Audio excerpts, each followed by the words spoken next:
Good afternoon, ladies and gentlemen. It is a beautiful Sunday afternoon, and it is time to go out and look for a boyfriend-free girl.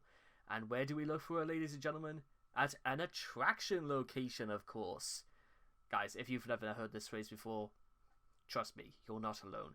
Because let's just get into this, because I'm interested to work out what Chris defines as whatever this is supposed to be. As I sit and sigh, yeah, he does that a lot.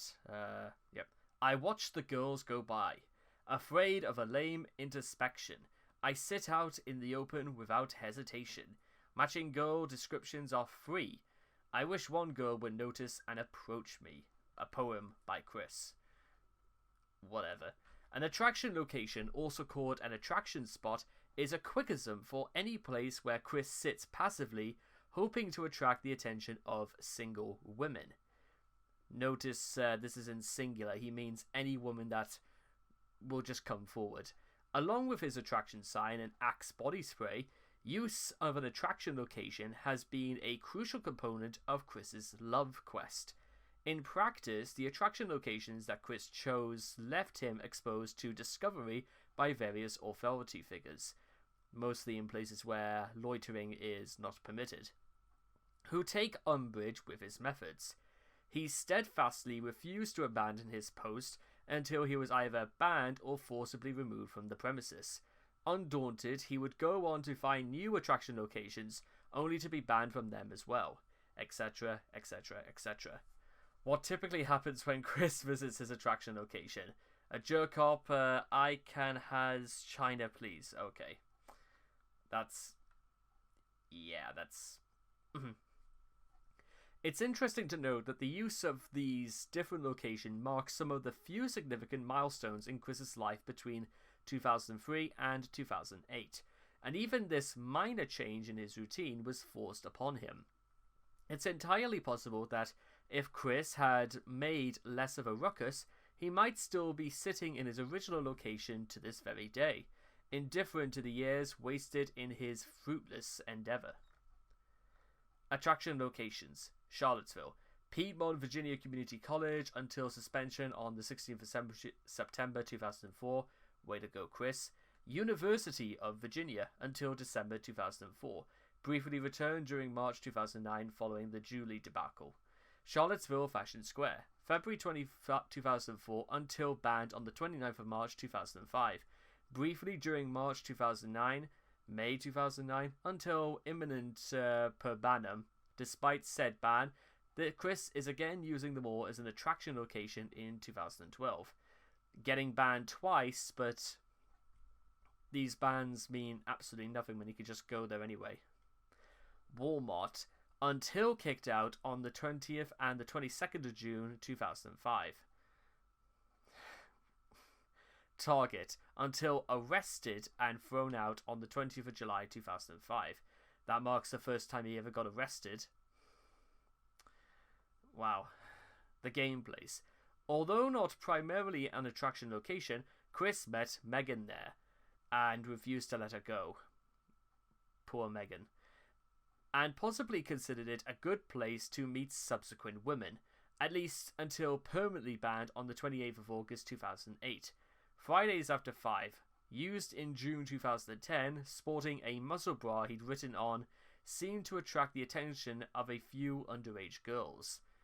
Yeah, that's not creepy. Jefferson Theatre. Along with his mother, Chris attended a benefit show at this venue on the 9th of March 2012, hoping to make new gal pals. He left the place early after having made new acquaintances, the genders of which he did not specify. Though, given Chris's standards up until this point, they're probably almost all of them female. Impulse Gay Social Club, which Chris started to visit in 2014 to pick up lesbians.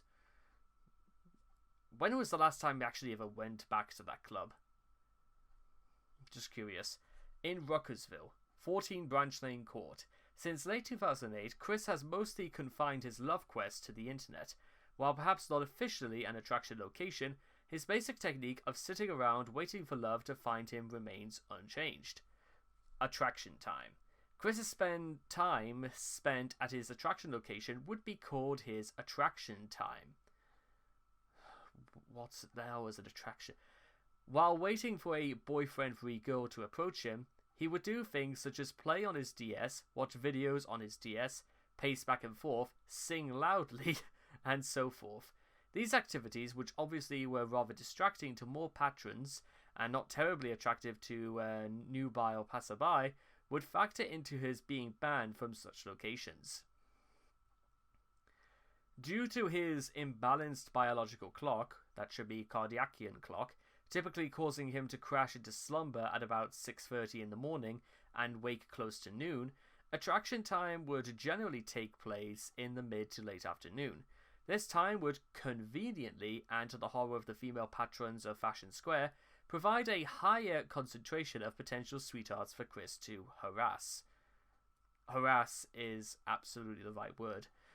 Anna McLaren's The Tale of the Crazy Pacer is the definitive chronicle of Chris's spending in his attraction time, when he moved from sitting in front of Abercrombie's and Fitch's to Pack & Son, where Anna was working at the time.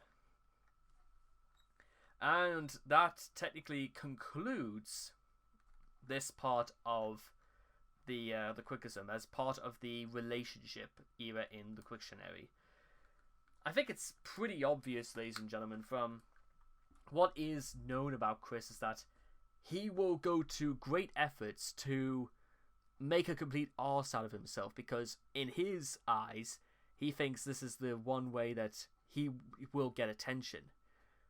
Well, unfortunately for Chris, he did get attention, just not the kinds of ones he expected or could possibly understand. Because when you really think about it, let's think about this from Chris' perspective for a moment.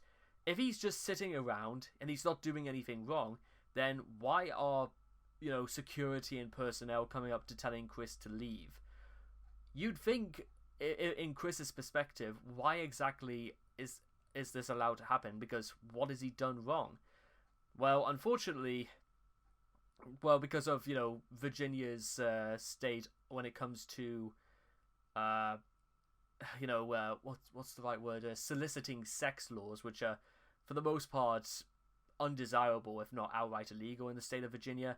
It's going to be obvious to everyone, including what was seen on the Piedmont, Virginia Community College. Like, Chris should have taken Mary Lee Walsh's message, i.e., you can't make friends this way, and it's banned on campus. Why did Chris suddenly think that it would be perfectly okay in other locations? That's the thing I don't get. Maybe he thinks it's not, decent in the eyes of, on universe. In fact, even if he even understands why the thing on his college grounds, I don't think he even understands why it wouldn't be okay there either. So anyway, the whole point of this is that Chris will once again never learn from any of his mistakes and will frequently go from place to place harassing people, or sit around hoping they're going to be interested in basically a 250-pound tub of lard with greasy hair, a Sonichu medallion, holes in his clothes that he bought from Goodwill, smelling of the bottom of a swamp and then coated in Axe, and we'll start rattling on about Sonichu. It's never gonna work, I'm afraid. From my own experience, ladies and gentlemen, if Chris really wanted to go to meet people he no doubt would be like him, he might want to think about maybe going to an arcade or a video game store just to if there was anybody there that catched his eye, he could have started up a conversation by saying that, is there anything in particular? Start something that might lead into a conversation. I know it's not as easy as it sounds, but I've done that before, and it's just it works just as fine. You gotta be cool. Chris is not good at being cool because he is so he is on a knife's edge, because he thinks to himself, oh my god, a woman's actually coming to talk to me. What the hell do I do? he is so unprepared for the world, and maybe that's what this might come down to, is that he's just too innocent to understand the rights and wrongs of the world. That's my 2 cents on it. There's probably a much easier explanation that Chris is just a stupid fucking idiot, but at the very least, what I'm trying to do is try to understand why he does these things, if that makes sense. Not saying that they're right or wrong, just I want to understand it from his own personal point of view, if that makes sense. And with all that being said and done, I hope to see all of you guys again in the next video. Take care. Bye-bye for now.